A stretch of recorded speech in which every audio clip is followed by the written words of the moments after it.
Sinasabi po sa Psalm 68 verse 3, May the righteous be glad and rejoice before God. May they be happy and joyful. Ang nais ng Panginoon lalo sa mga matuwid sa kanyang mga anak ay maging masaya, mapuno ng kasiyahan ang buhay. Happiness is a primary duty of life. Happiness is never automatic. You have to work at it. Yan ay hinahanap, kinakalinga, inaalagaan, minemaintain. Ang ating mong pag-aaral, lalong-lalo sa kagustuhan natin na yung gusto ng Panginoon matupad na tayo sumaya, 7 steps to happiness. Happiness is religion too. It is a search of God, and when the Spirit is in the hearts of men, happiness and joy will fill our hearts. Heavenly Father, thank you that you're God of happiness, that you know how to make your people happy and you want us to be glad. Salamat, Panginoon, dahil ang niloloob niyo para sa amin, buhay na mapayapa, tiwasay, at may kasiyahan. Patawarin niyo po kami, O Diyos, sa aming mga kasalanan. Pagdaan ng bawat oras, bawat araw, ng mga pagkakataon, Panginoon, na kami ay kinakapos ng iyong kaluwalhatian. Kami po ay nagkukulang sa inyo, nagkakasala, sinasadyaman o hindi.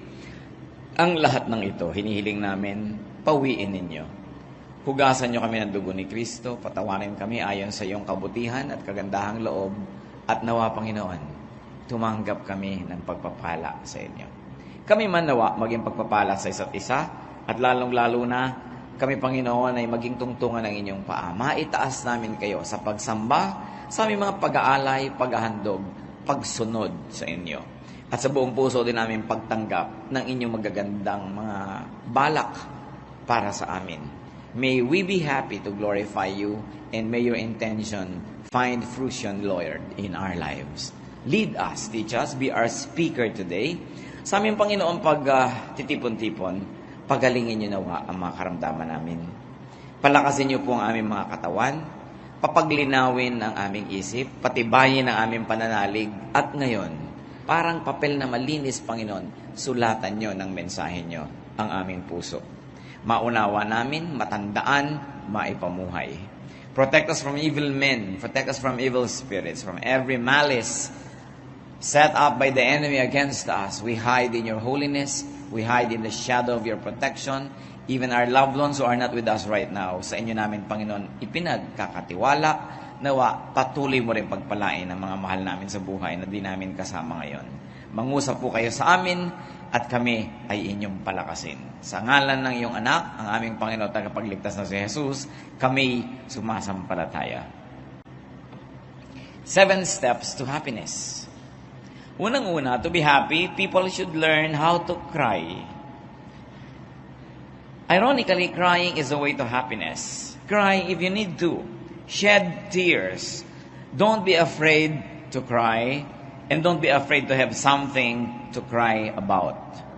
It is the heart of what we like to say. Don't be afraid to have someone or something to cry for.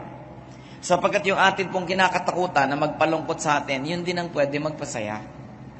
Yung iniiwasan natin na baka natin hanap-hanapin, makasanayan, at lumungkot tayo pag nangyari yun din ang nagpapasaya sa atin. When people play too safe, when they don't drive their stakes, when people don't take their chances, their life may be not unhappy, but it is also difficult to be happy. So neutral lang. Sabi nga ng isang kanta, it's so very nice, but not very good. So ayaw mong lumungkot, dapat hindi ka rin sumaya. Kasi yung mga bagay na nakakapagpalungkot, pag nawala, yun din ang nakakapagpasaya pag nandun. Kaya dapat ang tao handa na tanggapin kung ano yung pwede niyang mahalin, pwede niyang makasanayan, at huwag di siya laging matakot na mawala yun.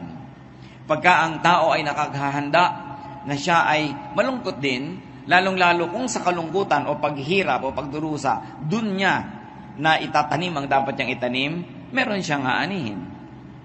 Psalm 126 verse 5, Those who sow in tears will reap with songs of joy.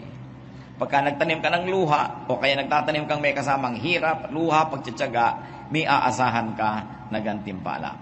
Fear of being sad prevents the possibility of happiness. The very fear of sadness takes away risks that can bring the happiness in our lives. Tears give us balance. Kahit po ang mga researchers ng science ay nagsasabi na ang umiiyak, yung lalo na yung literally lumuluha talaga, ay nare-relax. Napapahinga. Kaya yung mga iba talaga makaiyak lang, ang sarap na ng tulog. Sapagkat nakita po nila sa luha, no, sa mga researchers nila, sa mga nire-release ng lacrimal glands, yung glands niya sa mata na nagpo-produce ng luha, ang daming toxins. Yung makikita natin ng mga lason sa muscles ng isang taong stressed, tensed, makikita sa luha. So yun pala, pag lumuluha ang tao, lumalabas kasama nung luha niya yung mga lason na nagpapatigas sa kanyang muscle, nagpapatigas ng kanyang katawan, at kung minsan ay nagbibigay sa kanya ng maraming sakit. But of course, that's on the physical level. But what we really like to deal with is the spiritual level of crying. May kakambal talaga ang lahat ng bagay. Ang gabi ang kakambal ay araw. Ang liwanag ay dilim. Ang lamig ay init. So kung gusto mong sumaya, hindi ka dapat matakot, malungkot.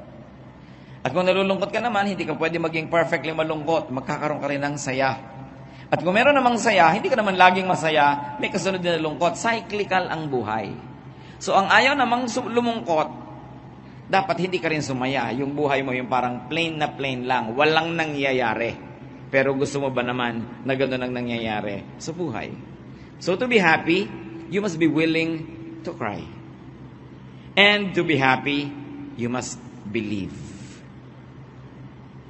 Ayon sa mga pag-aaral din po, ang mga taong may pananalig, anumang pananalig, matibay, isang malakas na pananampalataya, sila ang mas malakas, mas mabilis, at may kakayanang sumaya. Believe in something. Ang buhay dapat meron kang cause. Kaya yung maraming tao bored, walang magawa, inip na inip, kasi walang cause. Wala silang ipinaglalaban, wala silang pinaniniwalaan, wala silang pinaninindigan. And when you have nothing to stand for, what will life be all about? Kaya yung mga naniniwala halimbawa that they should clean the environment, yung naniniwala na dapat tanggalin nila ang corruption sa government, yung naniniwala na dapat magtanim ng mga puno, i-protect ang mga hayop, yan ang mga tao na may happiness. Kasi meron silang ipinaglalaban sa buhay. Dapat meron kang cause. And a cause gives you a reason for being, a reason that is bigger than your daily mundane existence. Kasi kung pang-araw-araw na buhay mo lang, yun lamang ang iyong laging gagawing big deal sa buhay, masyadong maliit. Mawawalan na ng kulay, mawawalan ng excitement ang ating buhay.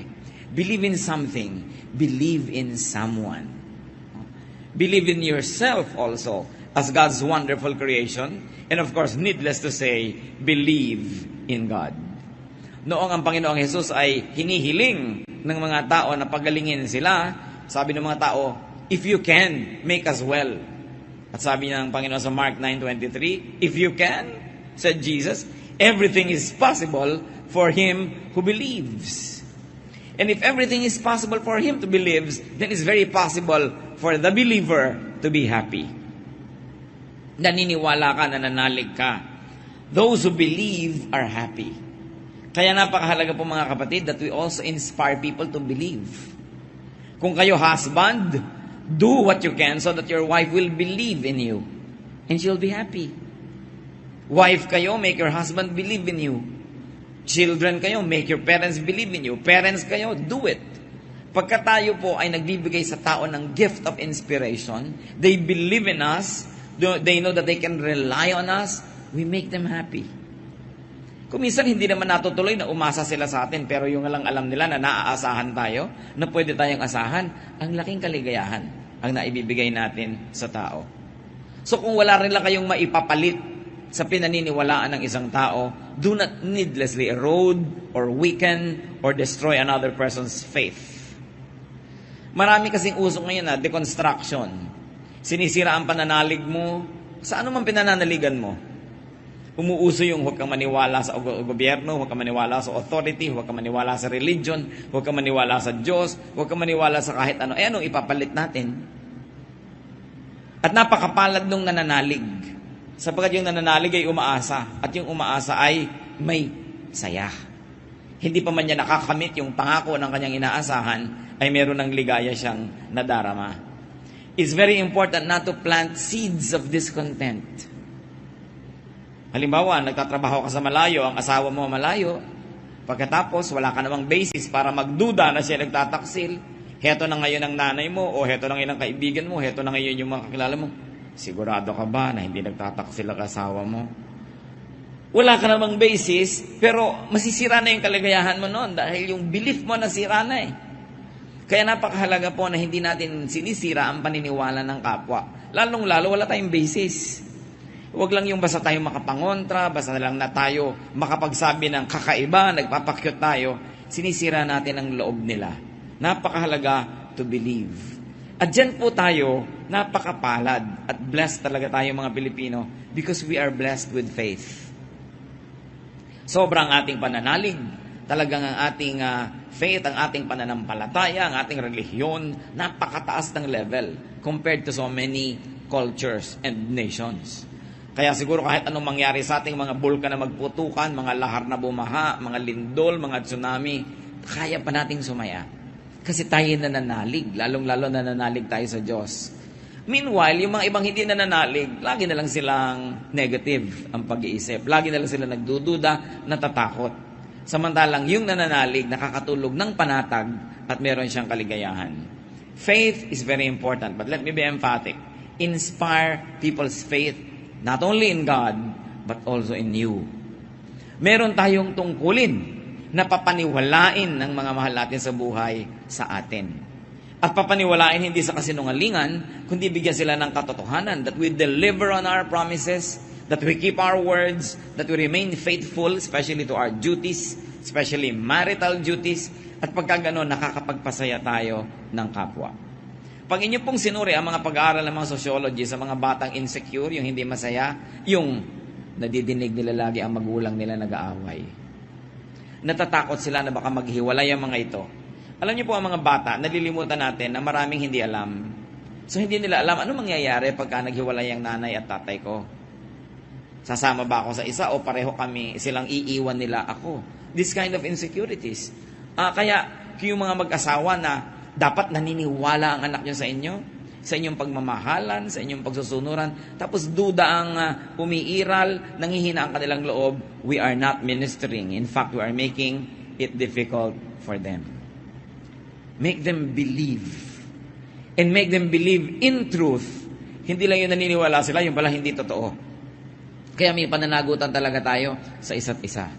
Napakahalaga na nag-i-inspire tayo ng faith. Alam ng mga tao na hindi natin sila iiwan, na kano man ang mangyari, mamahalin natin sila. Ganun lalong-lalo na yung covenant ng mag-asawa, ng pamilya, walang iwanan, kahit anong mangyari, you feel happy.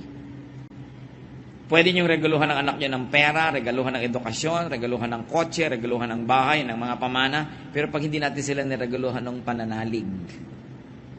pananalig sa Diyos at pananalig sa atin bilang magulang, baliwala lahat yung mga regalo. It is important that people believe. Another step to happiness related to believing is to hope. Kailangan ng tao umaasa, may inaasahan. Hope in something. Hope in someone. Kaya ganoon na naman. Ano po ang magandang iregalo natin sa mga mahal natin sa buhay? Na tayo'y pwedeng asahan. Na pwede silang umasa sa ating katapatan, sa ating pagmamahal, sa ating suporta, then we make them happy. It's important to dream, to desire, to want, and dare to hope. Hindi inaalisan ng tao ng pag-asa. Ang pinakamasamang manakaw mo sa tao ay pag-asa. Pag ang tao hindi na umaasa, ano na lang ang gagawin niya sa buhay niya? Itatapon na lang. Pag ang tao hindi na umaasa, madali na sa kanyang magpakamatay at madali din siyang pumatay ng iba. Madali na niyang sirain ang buhay niya dahil wala naman siyang inaasahan. Kaya nahalaga na binibigyan natin ng kapwa ng pag-asa. At yan ang halimbawa na ibinigay sa atin ng ating Diyos. Psalm 119, 116, sustain me according to your promise, and I will live. Do not let my hopes be dashed. Sabi niya, yung pangako mo na lang, O Diyos, sapat na sa akin yun para ako manindigan, para malampasan ko ang dilim ng gabi, ang lamig ng taglamig, ang hirap ng gutom, ang hirap ng pagtitiis, may inaasahan ako, and that will sustain me. Lalong-lalo ang mga pangako ng Diyos. Kaya mahalaga mga kapatid, alam natin ang mga pangako ng Diyos. to keep God's words in our hearts, so that when we are assailed and assaulted by hopelessness, we remember God's promises at nabubuhay ang ating loob. Hebrews 10:23, let us hold unswervingly to the hope we profess, for He who promised is faithful. Matapat ang Diyos, tutup din niya ang kanyang mga pangako, kaya sabi, panghawakan ang mga salita at mga pangako ng Diyos. Kaya, isa na naman na napakagandang regalo natin sa ating mga mahal sa buhay, maging sa hindi natin kakilala, pananalig. Na madala natin sila sa Panginoon, maipakilala natin ang Panginoon, mabuklat natin ang Biblia, maipaunawa natin, matandaan nila ang mga salita, lalo ang mga pangako ng Diyos. Kahit wala ka na, hindi ka na nila kasama, baon-baon pa nila yung pag-asa. Napakahalaga na nagbibigay ng pag-asa. Huwag na huwag niyo sasabihin kahit kaninong, you're hopeless. Wala ka ng pag-asa. Kahit yung mga doktor, may sakit yung magulang mo, sabihin, ay wala ng pag-asa, 3 oras na lang ang buhay niya. Malay nyo. Anong malay natin sa anong pwedeng magawa ng Diyos? Kaya dapat ang tao umaasa habang may buhay. Be positive, be hopeful. And it's very important to give hope and inspire hope. Another step to happiness is to search. To look for your pleasure or joy. To look for your fulfillment. Hindi lalaglag sa bakuran mo ang kaligayahan. Yaan ay hinahanap. Go out, set your stakes, take your chances. Yung sobrang playing safe, well, you may be very safe, but there's no promise of any great thing. Kaya namumuhunan ka, para ka tumubo. Yung ayaw mamuhunan, hindi na kayo magtutubo kahit kailan. Diba? Nagtatanim ka, para ka umani. Ngayon, kung magtatanim ka, ang lagi mong iisipin, bakit ako magtatanim? Baka bumagyo. Baka bumaha, baka dumating ang mga insekto, baka lumindol, ang mga bulkan sumabog, magkalahar, may alikabok sa hangin ng 6 na buwan, walang araw, matutuyo ang halaman, baka hindi umulan, baka mag-El Nino, baka mag-La Nina. Pag inisip niya lahat yan, walang magtatanim. Kailangan ng tao ay lumalabas at siya ay talagang ine-expose niya yung sarili niya to possibilities. Kasi yung ayaw mo na magka-possibility of gain, wala kang possibility then of loss. Pero ano nangyari sa buhay mo? Wala. Kaya yung kantang climb every mountain is very nice. Climb every mountain, ford every stream. Kami ganon. Follow every rainbow till you find your dream. Dapat hindi ka nag-give up. Ang nabibigo, sige ng sige. Hindi ka sumusuko. Sapagkat pag sumuko ka na at nag-play safe ka na, doon ka palang talaga natalo. Kailangan, lagi ka nagsisikap. You minimize the possibilities of error, you minimize the possibilities of failure, but you continue to believe and you continue to hope and you go out and search for your dreams. Searching, not just finding, gives happiness. Yung paghahanap pa lang yan, kahit nga hindi mo natagpo anong araw na yun, sumaya ka na. Kesa nagmukmo ka lang, nalungkot ka, wala kang ginawa maghapon. It is important to search. And to search expectantly. Naghahanap ka, umaasa ka na makikita mo yon dahil may Diyos na nagmamahal sa'yo, God who honors labor. At kung hindi mo man makita yan ngayon, hindi mo makita bukas, huwag kang sumuko habang ikaw ay nabubuhay. Ecclesiastes 11:9, be happy, young man, while you are young, and let your heart give you joy in the days of your youth. Follow the ways of your heart, and whatever your eyes see. But know that for all these things, God will bring you to judgment. Hindi ka tinatakot na, hala, huwag mong gawin talaga lahat yan dahil i-judge ka ng Diyos. Ang sinasabi, maging masaya ka, magpakasaya ka. Sundin mo ang iyong puso. Hanapin mo ang gusto mong makita. Sundan mo ang iyong mga pangarap. Huwag mo lang kakalimutan na may pananagutan sa Diyos ang bawat tao. So kung may gagawin kang mali sa paghahanap ng iyong mga pangarap, meron niyang magiging kaparusahan.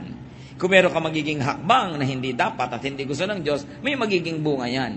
Pero huwag kang matakot humakbang, huwag kang matakot tumanap, tandaan mo lang na may Diyos at may patakaran ng Diyos, igalang mo lang yon habang naghahanap ka. Pero ang napakasama yung ayaw mo nang nagkamali, wala ka na tuloy ginawa sa buhay, kahit ano na lang. Search for it. Hindi ka hahanapin lagi ng mga kasiyahan ng buhay. Kailangan nandun ka. In a matter of speaking, put yourself in the market.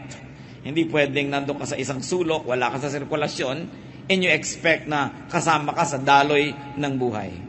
How else to be happy? Do good. Gumawa ng mabuti. Ang paggawa ng mabuti, mismo, yun lang ay gantimpala na. Galatians 6:9, let us not become weary in doing good, for at the proper time we will reap a harvest if we do not give up. Huwag magsawa ng katatanim, huwag magsawa ng paggawa ng mabuti, pagdating ng tamang panahon, sabi, aani ka rin. And as we have said, doing good is a reward and a pleasure by itself. Kahit hindi ka pa nga magka-premyo, hindi ka paggawa ng monumento o bigyan ng medalya, yung may ginawa ka lang maganda, masaya ka na eh. Sa katunayan, yung mga halimbawa, alam nyo, kailangan ko mag-exercise, kailangan ko mag-jogging, kailangan ko mag-jeta, kailangan kong gawin to. Tuwing sinasabi nyo yun, hindi naman ako nakapag-jeta, hindi ako nakapag-exercise. Actually, ang lungkot sabihin, at malungkot talaga kayo nun, at pinapalungkot nyo ang inyong sarili. So, bakit yung ginagawa yun? Di gawin nyo na lang yung tama. Samantalang pag sabi mo, natutuwa ako ngayon, nakapag-jogging ako ngayon, nakapag-exercise ako, hindi ako kumain ngayon ng mga taba at kung ano-ano. Habang sinasabi mo yan, masaya ka talaga. So, ba't hindi mo nalang ulit-ulitin yung kasiyahan na yun? Naggawin talaga yung tama. Sapagkat ang paggawa ng tama, nagbibigay ng saya. Instead of you always apologizing for not doing the right thing. Alam mo, halimbawa, masama sa katawan mo manigarilyo. Sigarilyo ka pa ng sigarilyo. Tapos sabi mo, oo nga, titigilan ko rin to. I will stop this. Balang araw, ititigil ko rin to. Alam mo, hindi ka masaya sa ginagawa mo. Ba't di mo tigilan? Alam mo na pag natalo mo yung bisyo na yan, ikaw yung nakapanaig, it will give you happiness. Why not do it? Because it will make you happy. So napakasimple mga kapatid nito, pero sa kasimplehan hindi natin napapansin. Ba't din lang natin gawin yung nagpapasaya sa atin? Ba't tayo patuloy na gumagawa ng nakakapagpalungkot? Alam mo halimbawa, kung ikaw ay nagiging unfaithful to your spouse, there is a part of you na talagang malungkot. Ba't mo ginagawa? Di ikaw ang gumagawa ng iyong lungkot. Tapos papalungkotin mo din yung kabiyak ng iyong puso. Madadamay din ang mga nagmamahal sa inyo, lulungkot din sila. So why do it at all? Marami tayong mga minamanufacture na mga lungkot. Tayo din talaga yung gumagawa nun. Napakahalaga na gumagawa tayo ng mabuti, lalo sa kapwa. Recipients of our goodness bounce back and reflect the good vibrations. And they give us happiness. What's more, if we do good, God is pleased. And if God is pleased, ano kaya naghihintay na kasiyahan sa mga taong kinatutuwaan ng Diyos? There's another very important step to happiness. Forget. Happy people forget. They forget the hurt, the pain, the sorrow of the past. Marami mga kapatid, malulungkot na tao kasi nakapako sila sa nakaraan. Lagi nilang naaalala yung kanilang kaapihan.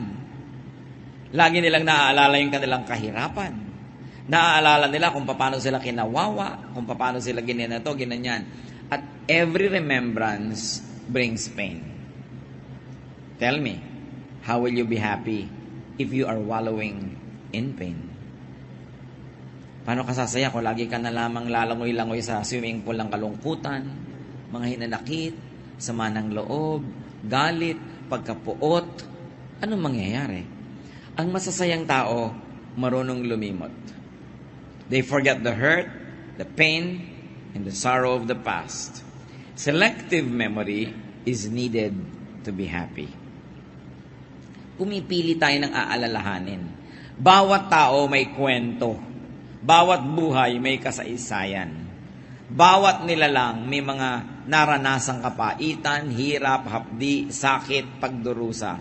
Pag yun ang lagi niyong inalala, minsan na kayong nasaktan, tuwing naaalala niyo, nasasaktan pa rin kayo. At sa darating na panahon, pag inalala niyo pa rin yun, masasaktan kayo. So, minsan lang talaga kayong sinaktan nung nanakit sa inyo. Pero ting maaalala nyo, times 10 ang pagpapasakit nyo sa inyong sarili. Halimbawa, minsan ka nang ininsulto ng kung sino. Minsan lang naman yung ginawa. Pero naalala mo mula noon, 30 times na. So, minsan ka lang niyang pinalo, pero 30 times mo nang pinapalo ang sarili mo, ikaw na umuulit nun. Kaya dapat tigilan ang pag-aalala na ganon. Amnesia helps us through painful awareness. Bakit kailangan lumimot? Sapagkat mayroong mga sakit na mahirap dalhin. Nakikita nyo kung kayo bubunutan ng ngipin o kaya irurot canal, pinapalimot tayo. Ano yon? Anesthesia. Isang uri ng paglimot. Isang uri ng pagkamanhid. Ang taong sasaya ay marunong maglagay ng anesthesia sa kanyang mga sugat. Hindi niya laging inuungkat, inaalala ang mga masasakit. Hindi niya muling binubulat ang sugat para lang ito paduguin muli para pahirapan ang kanyang sarili. Kung sasaya tayo mga kapatid, kailan marunong tayong lumimot? Kasama siyempre nun, pagpapatawad. Kasi kung hindi mo pinapatawad yung nagkamali sa'yo, yung sumakit sa'yo, maaalala mo lagi. Akala nyo ba kabaitan sa iba yung pagpapatawad? Yes. Pero bago yon, kabaitan muna yung sa sarili. Kasi pag nagpatawad tayo, tayo yung nakakahinga. Tayo yung nakakaluwag. Tayo yung gumiginhawa. Tayo itong nakakatulog, nagkakagana. Pero pag hindi ka nagpapatawad, parusa mo yan sa iyong sarili. Akala natin, ang kontrabida sa buhay natin, yung mga masasamang tao, sabi nga natin, minsan lang naman nilang ginawa yun eh. Pero tayo ang replay ng replay. At ang masakit doon, tuwing nire-replay, parang nangyayari uli. Parang nauulit ng buong buo. Kung minsan nga, mas masahol pa dahil dinadagdagan natin ang drama, yung mga naaalala natin. Kaya sino ang humahampas sa sarili? That is self-flagellation. Philippians 3:13, one thing I do, forgetting what is behind and straining toward what is ahead. Alam niyo, katulad ni Paul, napakarami naman niyang hindi nakasundo sa ministry. Maraming iniwan siya, maraming inaasahan niyang tutulong, hindi tumulong. Marami rin siyang mga dapat sama ng loob. Marami rin siyang mga hinanakit. Marami rin siyang ginawa ng mabuti na hindi sa sinuklian ng mabuti. Pero sabi niya, alam niyo ginagawa ko? Nililimot ko na lang yung lampas na eh. Yung tapos na, tapos na. Ang iniintindi ko na lang yung darating pa. Kasi yung darating pa, pwede pa nating ibahin. Pwede pa ba nating ibahin yung nakaraan? Hindi na. Kahit anong gawin mo, yun na yun. Ang pwede mo nalang ibahin, yung attitude mo sa pag-alala nun. Nahirapan ka nung bata ka, nakikisama ka halimbawa sa inyo. Tumira ka sa tiya, may malupit kang stepmother, whatever. Nahirapan ka, lagi kang naghuhugas ng plato, naglalaba, naglilinis ng bahay. Pwede mong isipin nyo na kawawa naman ako. O pwede mong sabihin, alam mo, dahil sa mga natutunan ko noon, ngayon alam ko lahat ng trabaho. Marami akong alam. Marunong ako makisama dahil bata pa ako, nasanay na ako na gumigising ng maaga, hindi ko inuubos yung ulam, yung kahit sino tuloy ngayon, gusto nila ako kasi marunong ako makisama. Pwede natin sabihin yun na. Pwede naman tayong magreklamo tungkol sa ganung mga bagay. Pwede niyong sabihin na nung araw, ang hirap-hirap namin, wala kami halos makakain, etc. Pero pwede mong sabihin, dahil lumaki ako sa hirap, ngayon tuwing kumakain ako ng masarap, na-appreciate ko talaga. Pero yung mga lumaki sa sarap, hindi nila nararamdaman na nasasarapan pala sila eh. Kasi sanay sila doon, manhid din sila doon. Pwede kayong humanap ng ganung maipagreklamo sa nakaraan, pero pwede rin nating hanapan ng maipagpapasalamat. It's your choice. That's why happiness can be a choice. Not always a choice, but a lot of it can be your choice. So be selective in your memory. Lalo sa mag-asawa. Piliin nyo na lang maalala yung nakakapagpa-in love. No? Huwag nyo nang alalahanin na minsan na yung bangka ay lumulubog, iniwang kayo. Diba? Dahil, siyempre, iniligtas niya yung buhay niya. Pero kung yun ang lagi nyo aalalahanin, tapos kasama nyo rin naman siya, wala rin naman kayong magawa, lumulungkot lang kayo. Maghanap kayo ng maaalalang maganda. Ganon din ang mga anak sa magulang. Hanapin nyo yung maganda nyong maaalala. Dahil kung maghahanap kayo ng nakakainis, marami. Ang dila nga at ang ngipin, magkasama araw-araw, nagkakakagatan pa yan eh. Tao pa. Pag magkasama kayo sa isang bahay, magulang at anak, nagkakainisan din yan. Diba? Mag-asawa, magkapatid, nagkakainisan din yan. Pero may nakakatuwa rin naman ah. So dapat pinipili. Selective memory gives you happiness.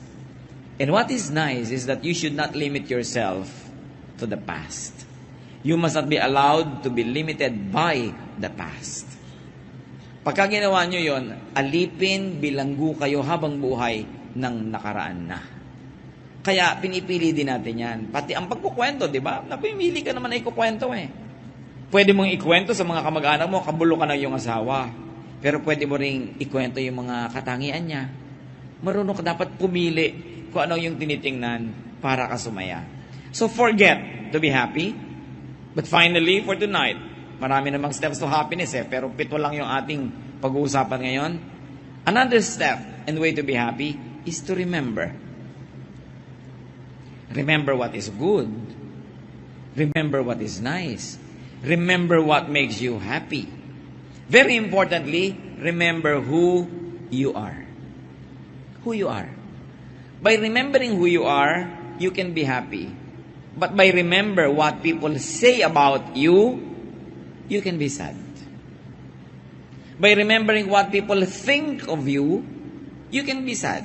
Sometimes you can also be happy. But generally, when you hear people talk about you, you'll be sad. So dapat ang inaalala mo, sino nga ba talaga ako? Ano nga ba ako? Kasi tayong lahat nilikha sa wangis ng Diyos. Tayo ang nakakaalam kung ano yung ating talagang tunay na magagandang mga ugali, yung maganda tungkol sa ating pagkatao. Alalahanin natin yon. It's very important. Sometimes failure, emotion, and passions make us forget our basic dignity. Pagka ikaw in love, ipinagdutdutan mo na talaga yung sarili mo, talagang na-reject ka pa, pagkababa ka na nagpakahamak-hamak, di ka pa pinansin. Pag yun ang lagi mong inalala, lulungkot ka. Pero isipin mo rin yung part of you that is dignified, part of you that is worthwhile. Na kung hindi nakita nung taong ito na tumanggi sa'yo, yung worthiness mo, problema niya yon. Pero dapat tingnan mo rin yon. Alalahanin mo rin kung anong mabuti, maganda, kaibig-ibig, katangi-tangi sa'yo. Na kung minsan natanggihan ka lang nung tao, akala mo ganun ka na talaga, bulag lang siguro siya. O hindi niya nakita nung oras na yon, o meron siyang ibang hinahanap. Alam niyo po, ang pinakamalakas magpababa ng pagtingin natin sa sarili, yung umibig ka tapos hindi ka minahal. No? Yung mahal kita, mahal mo siya, mahal niya iba, hahabol-habol ka. Yung, ang tingin mo na sa sarili mo, pangit, ang tingin mo na sa sarili mo, bumaba na ng bumaba yung self-esteem. Bulag lang siya. Di ba? O iba lang ang hinahanap niya, hindi kayo nagkatugma. Huwag niyong hahayaan na ang maging panukat niyo sa sarili niyo ay panukat nung tumanggi sa inyo. Kasi lulungkot talaga kayo. Dahil gano'n naman hindi naman nawawala nung may ayaw sa'yo, meron din namang may gusto sa'yo. Hindi pa lang kayo nagkakatagpo. Siguro, sa kabilang buhay, baka matagpuan mo siya pag may mga pakpak na kayo at lilipad-lipad. Kaya huwag ka mawala ng pag-asa. Kailangan nililimot natin yung iniisip ng iba, lalo yung masama.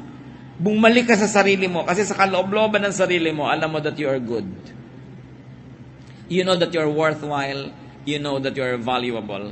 So remember good things and remember good people. Pag ang inaalala lang natin, yung nakakainis sa ating gobyerno, lulungkot ka. Hindi kasi natin napapansin yung napakarami din dyan na libu-libong mga empleyado ng gobyernong matapat. Ang nakikita lang natin yung mga taliwas. Sa isang maghapon, naaalala lang natin yung mga gumawa sa atin na hindi maganda. Pero napakaraming hindi gumawa sa atin ng masama. Kaya nga buhay pa tayo at marami pang gumagawa sa atin ng mabuti. Remember the good. Remember good things. Kaya isang ministry natin mga kapatid, lalo sa bata, to give them good memories. Ang mga bata, unahan natin ang magagandang memory, pasayahin natin sila, at meron silang parang bangko na pinagwi-withdrawhan nila ng saya pag malungkot ang buhay. Kaya napakalaking ministry ang ministry sa bata. Na hindi mo inaapi, hindi mo kinakawawa, bagamat tinuturuan mo din ni disiplina, pero hindi mo siya binibigyan ng malalalim na sugat, mga hinanakit, mga ipagtatampo sa mundo. Kasi kung minsan, napakahirap sa kanya na maging well-adjusted adult. It's a ministry to give people good memories. At kahit hindi sa bata, Nakasalubong mo lang sa kalye, nangitian mo ng isang magandang ngiti. Hindi mo yung napagkamalang may gusto ka sa kanya dahil baka ka mapahamak. Pero yun lang, naging mabuti ka. Ministry yun eh. Kasi binibigyan mo ang tao ng maaalalang maganda at mabuti. Kaya tayo tinuturuan ng Panginoon na laging gumawa ng mabuti. Kasi yung mga tao na ginagawan mo nun, baka yun na lang pala ang iniintay niya na konting kabutihan at kung hindi pa niya inatanggap, magpapakamatay na siya. There had been lots of write-ups about people who were suicidal na nagsasabing ako maglalakad dito sa kalyeng ito pagka walang umiti sa akin hanggang kanto, magpapakamatay ako. Kaya yung nangitian mo, hindi mo alam yung pala, uy, may ngumiti, mabubuhay pa ako. Hindi mo alam. You'll never know. So it's good to be good and to give people good things to remember. It's a ministry. It is a gift to give people good memories. Halimbawa kayo, mga tatay, mga nanay, may picnic kayo. Anong memory ang ibibigay niyo sa inyong mga anak? Baka naman nagpipiknik na kayo, nag-aaway pa kayong dalawa dahil naiwan ng abrelata. Diba? Yung sisihan kayo na sabi ko na uulan, dito pa tayo. So, ano yung memory? Kasi lahat ng ginagawa natin ngayon, mga kapatid, pagdating ng future, yun ang memory. So, every moment, you are giving people good or bad things to remember. The ministry is to be aware of that. No? Bibigyan mo sila ng good memory. Meron ko minsan ako mga ikinakasal. Yung nanay, magang-maga ang mukha sa paninimangot, halatang-halata mong ayaw yung manugang. Pero kitang-kita sa video, kitang-kita sa litrato, kitang-kita sa memory ng ikinasal at ng mga in-laws, na ganda ng pagmumukha ng isang nanay doon. So, isipin mo rin, okay, ayaw ko sa manugang ko, pero anong memory ibibigay ko sa kanilang lahat sa ganitong itsura ko ngayon? Na darating ang panahon, babawiin ko rin naman ito, lalo't may apo na ako. Lalo at ako'y dinadialysis at manugang ko sumasama sa akin sa ospital, sisikabi kong limutin ang paninimangot ko na ito. Di ba, bakit magbigay na lang tayo ng good memory whenever possible? That's when we are taught by God to be charitable. Charity, hindi lang yung paggawa ng kung ano-anong mga papakasakit para sa mga nagdurusa, but just to give people good memories. Any little good memory. Bababa kayo ng asawa mo sa jeep, yung inabangan mo siya at sinalo mo sa siko. Hindi yung nagkakaladkad na siya ng jeep, ikaw tuloy-tuloy, nasa bahay ka na, yung pala kinakaladkad na siya ng jeep, hindi mo alam. So yung memory, alam nyo maraming hinanakit ang mga asawa sa kanilang kabiyak, hindi na lang sinasabi kasi masyadong maliit para sabihin, pero iniipon din. Yung kitang-kita niya na nung kain na nung konting-konti, inunahan mo na siya. Dinaramdam. Pero yung nagparaya ka, ibinigay mo, ibibigay din naman sa'yo yun eh. Kung mahal ka, tulakan kayo na ito. Hindi, busog ako, busog. Kasi nagmamahalan kayo. Give people good memories. It's a ministry. The preaching of a good memory is better than many religious preachings. Remember good things. And also, to be happy, always remember your dreams. Lagi niyong alalahanin ang inyong mga pangarap. Mga pangarap na maaring matupad, maaring hindi, o maaring partially matupad. Pero habang naaalala mo yon, nagsasama-sama yung good things, yung hope, yung cheer. Kaya dapat ang tao pinapayagang mangarap. Huwag ninyong kinikilljoy ang mga tao na nangangarap. Tumigil ka nga dyan, hindi mangyayari yan. Be realistic. Huwag kayong ganon. Help people dream. We are surrounded by many witnesses to the possibilities of dreams. But of course, you turn your dream into a plan, it's more doable. But allow people to dream. Remember your beliefs, remember your hopes. Keep revisiting places and states of hope and affirmation. Pagka kayo, you feel down, aalalahanin ninyo yung mga time na kayo matagumpay, kayo masaya. Hindi yung down ka na, ano pang aalalahanin mo? Yung lahat na ikay nabigo, ikay natanggihan, magpapatugtog ka pa ng malungkot na musika, papadilimin mo ang ilaw, mamaya hinahanap mo na yung lubid. Kasi sa sarili mo, kinondisyon mo na magbigti. Mga kapatid, pag kayo nalulungkot, decide to get out of that state. Nalulungkot kayo sa isang uri ng kalungkutang hindi nyo maintindihan, nasa bahay kayo, get out. Nasa isang kwarto kayo, get out. Change your activity. Kadalasan, when you change your activity, your bodily chemistry changes, your loneliness goes away. At tulad nga ng lagi kong ipinapayo, Lalo kung merong malapit naman sa inyo na gym o park o pwede kayong mag-jogging, tuwing nalulungkot kayo o naiinip, mag-gym kayo. Tuwing nalulungkot kayo o naiinip, magpunta kayo sa parlor, mag-spa kayo, maglakad kayo, mag-exercise kayo. Biruin nyo, habang lumulungkot kayo, gumaganda kayo.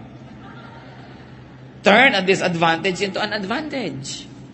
Iparing nalulungkot ka na, magmumukmo ka pa, di ka pa mag-aayos, sinisira mo ang sarili mo. Pati yung mga taong gustong tumulong sa'yo, matatakot pag nasa lubong ka. Subukan nyo yan. Subukan nyo. Napakaraming magpapatato sa inyo na yan, it works. Pag naiinip o nalulungkot, turn it into exercise. Kung meron kayong radyo, meron kayong cassette, meron kayong iPod dyan, meron kayong exercise music, naiinip kayo, imbes na hihiga-higa kayo at ang inuunan nyo yung luha. No? Bumangon-bangon kayo, iwagwag nyo yung mga katawan nyo, magpawis kayo. Promise, pag pinawisan kayo, tanggalan lungkot. Kasi naiba ang inyong chemistry. Huwag nyo pinapayagan na ang lungkot nagtatagal. Don't be hospitable to loneliness, but be hospitable to happiness. Get out and search for your share of happiness. Surely maraming hinanda ang Diyos para sa inyo. Pero kailangan yung cooperation natin. Hinahanap din natin yan. In being happy, do your part and you will get your share. Diyos namin, salamat sapagkat kayo Diyos na nagnanais na kami sumaya.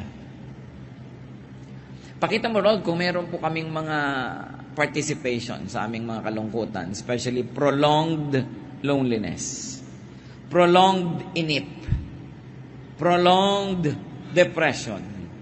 Pakita mo ang pananagutan namin kung ba't ito nakakapagtagal. Pakita mo sa amin ang maraming mga paraan, O Lord, para baguhin ang aming bodily chemistry. Kumain kami, mag-exercise, kumilos, gumalaw, ibahin ang iniisip, ibahin ang pinapanood, ibahin ang ginagawa para maiba ang timpla ng buhay namin. Ituro mo sa amin ang mga simpleng paraan na ang happiness need not be expensive, but we can be happy even without having to spend money. That we can be happy without even having to go far if we will have the right attitude. Sumaya kami, Panginoon, at sa aming kasiyahan, makapagpasaya rin kami ng aming kapwa, lalo na kayo mapasaya namin. Dahil alam naman namin, Lord, na hindi rin nyo ikinatutuwa kung malungkot kami. So teach us to be responsible for our own happiness and to be helpful in the happiness of others. Magbulay-bulay tayo ng ilang saglit, mga kapatid. Kung kayo generally masaya, ipagpasalamat nyo sa Diyos. Talagang napakalaking gift yan. In fact, kung masaya lang kayo araw na to, pagpasalamat nyo na yan. Hindi naman lahat ng araw pwede maging masaya. Pero pag masaya ka, magpasalamat ka. Kung malungkot ka, itaboy mo yung lungkot. Learn from it at itaboy mo agad-agad. Ipakita na sa awa sa atin ng Panginoon yung mga paraan para lalo pa tayong sumaya. Life is to be celebrated. Life is to be enjoyed. And in the process, we should make others who share their lives with us to enjoy us also.